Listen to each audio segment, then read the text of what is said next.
Gold, trusted gold buyers. మీరు తాకట్టు పెట్టిన బంగారాన్ని విడిపించి ఈ రోజు ఉన్న మార్కెట్ ధరకు కొనబడను.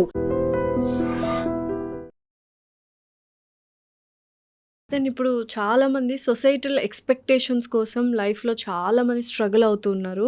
అంటే వాళ్ళు చేసే పనికి కొంతమంది వాల్యూస్ కూడా యాడ్ ఆన్ చేయట్లేదు. యాడ్ ఆన్ చేయకపోగా కొంతమంది అనెథికల్గా కూడా ఉంటున్నారు just to have a societal expectations.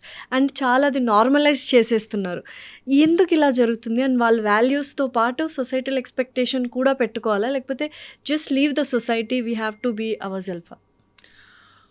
Societal values ఎవరికి అవసరమో ఎవరికి అవసరం లేదో తెలుసుకోక అందరూ ఫీల్ అయిపోతూ ఉంటారు దాంట్లో.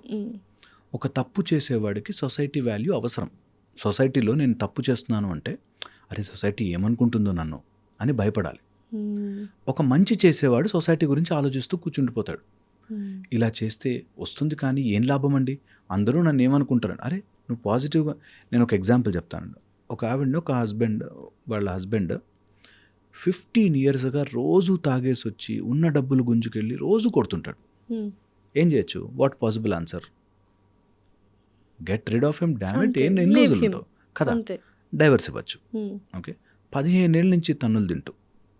ఎందుకు అంటే ఇంకా సొసైటీ ఏమనుకుంటుందండి, ఒంటరి ఆడదాని సొసైటీ ఈ టైప్లో. పాయింట్ ఈస్, తప్పు చేస్తున్నప్పుడు, నిన్ను రోజు కొడుతున్నప్పుడు, రోజు అబ్యూస్ తీసుకుంటున్నప్పుడు what decision you should take? Society ఎక్కడొచ్చింది అందులోకి మధ్యలో? అక్కడ సొసైటీ అంటారు. ఓకే సరే, అవన్నీ పక్కన పెట్టేసాయి. ఓకే, మనకి ఇప్పుడు ఇంట్లో ఇలా కొట్లాడుకోవడం వల్ల నీ పిల్లలు అద్భుతంగా పెరిగిపోతారా కదా? వాళ్ళు ఇంకా ట్రామాటిక్. అవన్నీ అక్కడ మళ్ళీ న్యాయం ధర్మం రాదు. అక్కడ మంచిగా అవును పిల్లలకు మంచి జీవితం, నలుగురు ఏమనుకుంటారని తాపత్రయం తప్పితే ఇంట్లో వాళ్ళ గురించి మన గురించి ఆలోచించుకునేంత స్వేచ్ఛ కానీ లేదు. మినిమం కదా అది ఆలోచించక అక్కడ పెడతారు సొసైటీని అడ్డు.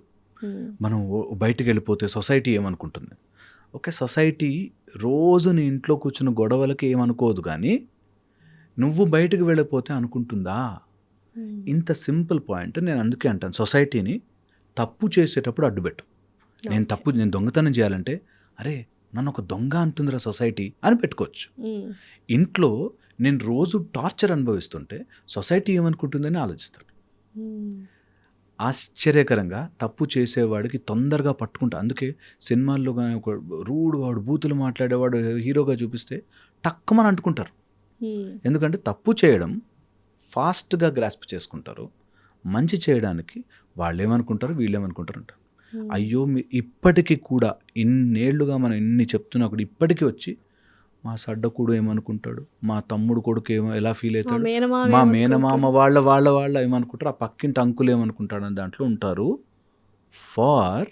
ఏంట్రా బాబు దేని గురించి అనుకుంటారు వాళ్ళు? 4 రోజుల తర్వాత నీ మ్యాటర్ మర్చిపోతారు. రోజు న్యూస్లో ఇన్ని విషయాలు నడుస్తున్నా 4 రోజులతో అక్కడ ఆర్జీకర్ మెడికల్ కేసు ఒక ఆమెను చంపేశారు రేప్ చేసి కదా, మర్చిపోయారు. కరోనా మర్చిపోయారు.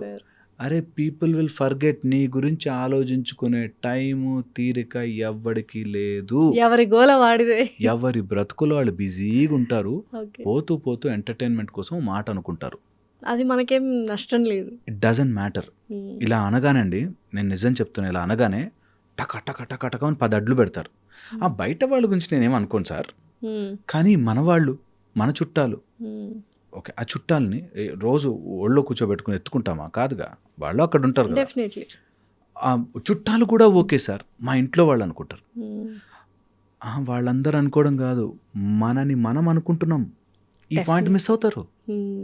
ఎవ్రీడే మనని మనం, నువ్వు చేతగాని వాడివి, నువ్వేమీ చేసుకోలేవు, నీకేమీ కాదు, నువ్వు బయటికి వెళ్తే బతకలేవు, అమ్మోకని ఇందులో ఉండిపోతారు.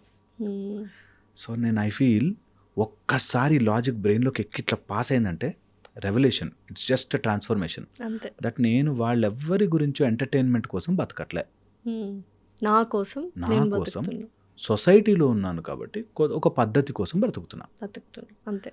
లేకపోతే నేను ఇలాంటి బట్టలు పద్ధతి కోసం వేసుకుంటున్నా, ఇలాంటి ఆలోచనలు వాళ్ళందరూ వాళ్ళ ముఖం ముందు తిడితే బాగుండదు కాబట్టి నేను సైలెంట్గా ఉంటున్నా, సైలెంట్గా ఉంటున్నా అంతే. అంతే తప్ప కొన్ని సొసైటీ Rules వాల్యూస్ కోసం. రూల్స్ కోసం అంతే. అంతే సొసైటీలో కొన్ని బికాస్ నేను సొసైటల్ సివిలైజేషన్ అనేది ఒకటి మనం ఆర్గానిజం ఏర్పరచుకున్నాం కాబట్టి అందులో ఉంటుంది. మిగతాదంతా ఓకే, నేను ఏ ఫీల్డ్ చూస్ చేసుకోవాలి, సొసైటీకి డ్యామ్ పని పడదు.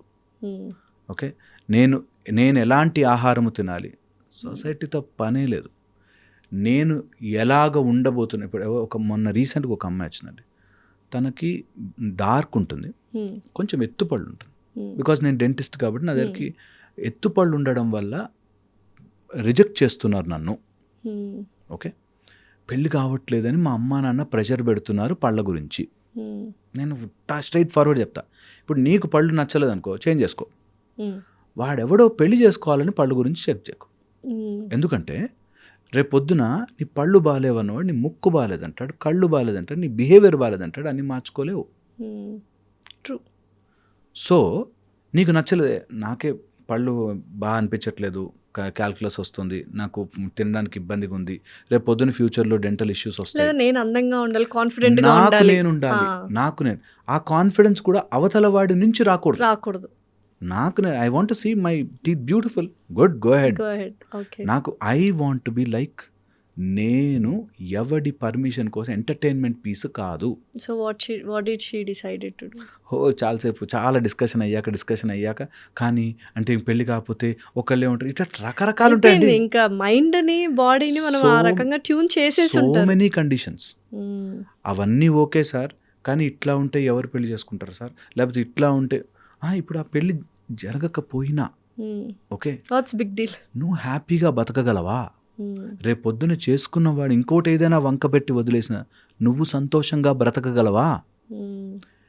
ఆ లాజిక్ మిస్ అయిపోయి టీత్ బాగుంటే పెళ్ళవుతుంది, టీత్ బాగుంటే కట్నం తగ్గుతుంది, టీత్ బాగుంటే ఇందులో ఉంటారు. టీతే కాదు, నేను ఫర్ ఎగ్జాంపుల్ చెప్తాను, ఎనీథింగ్, కలర్, డార్క్ ఉన్నానని, కొంచెం షార్ట్ ఉన్నానని, కొంచెం నేను టాల్, ఒక అమ్మాయి వచ్చింది రియల్లీ టాల్ ఉంటుంది, అమ్మాయి టాల్ ఉంది కాబట్టి నాకు మ్యారేజ్ అవ్వట్లేదు కాబట్టి ఇంట్లో వాళ్ళు నన్ను తక్కువ చేసి చూస్తున్నారు కాబట్టి నేను లైఫ్లో కాన్ఫిడెంట్గా లేను కాబట్టి నా లైఫ్లో అన్ని ఫెయిల్యూర్సేనండి. సో ఒక చిన్నది ఎక్కడి నుంచో వీళ్ళ లైఫ్ లింక్ పెట్టుకుంటారు, అది సొసైటీ అనే ఒక పేరేసి దాని మీద పెట్టుకుంటారు. ఓకే, సో అవన్నీ పెట్టుకోకూడదు యాక్చువల్గా. టేక్స్ టైం కదండి అట్లా ట్రాన్స్ఫార్మ్ అవ్వడానికి కూడా చాలా టైం పడుతుంది. జనరేషనల్ కండిషనింగ్ అది, డెఫినెట్లీ. ఎప్పుడెప్పుడో కండిషనింగ్. అంత మాట్లాడితే నీకేం బాబు చెప్తావు, మైక్ ఉంది కదా అంటారు. అంటే they just don't take it, తెలుసా, ఇంట్లో లోపలికి వెళ్ళదు బ్రెయిన్లోకి. దట్ నేను ఎందుకు అవన్నీ ఆలోచించాలి, లేదా ఆపోజిట్ అయిపోతారు, రూడ్ అయిపోతారు. నా ఇష్టం వచ్చినట్టుంటా, నాకు నచ్చినట్టు చేస్తా. ఎయిదర్ రూడ్ అయిపోతారు లేదా షెల్లోకి వెళ్తారు. రూడ్ కూడా ఇన్ఫీరియారిటీని కప్పిపుచ్చుకోవడానికి సుపీరియారిటీ కాంప్లెక్స్, మేకపోతు గాంభీర్యం అంటారు అంతే. ఎస్, తెలుగులో. దాన్ని వాళ్ళు అట్లా కవర్ చేసుకోవడాన్ని నేను మైండ్గా చూస్తా. మైండ్కి ఎప్పుడూ ద్వంద్వం ఉంటుంది, ఆ ద్వంద్వంలో either aggression or depression. Okay, మనకెప్పుడు మన ధర్మములో నేర్పించింది బ్యాలెన్స్. నీ దగ్గర తినడానికి అమోఘమైన డబ్బులున్నా, పంచభక్ష పరిమాణాలున్నా ఉపవాసం చెయ్యి. నాట్ దట్ నీకు ఆకలి వేయట్లేదని కాదు, నీ దగ్గర డబ్బులు లేక కాదు, నీ దగ్గర తినడానికి లేక కాదు, బట్ ఉపవాసం చెయ్యి. బ్యాలెన్స్ అది తెచ్చుకోవడమే మన జీవితంలో ఇంపార్టెంట్. ఆ బ్యాలెన్స్ ఉన్న రోజున అటు సొసైటీని తిట్టట్లేదు, సొసైటీని నెత్తిన పెట్టి మొయ్యట్లేదు, నీకు నచ్చింది మోరల్గా ఎథికల్గా చేసుకుంటే. అందుకే మనకి ఎప్పుడు ధర్మం, what is right in this situation. Okay, ధర్మం ఈజ్ రైటియస్నెస్.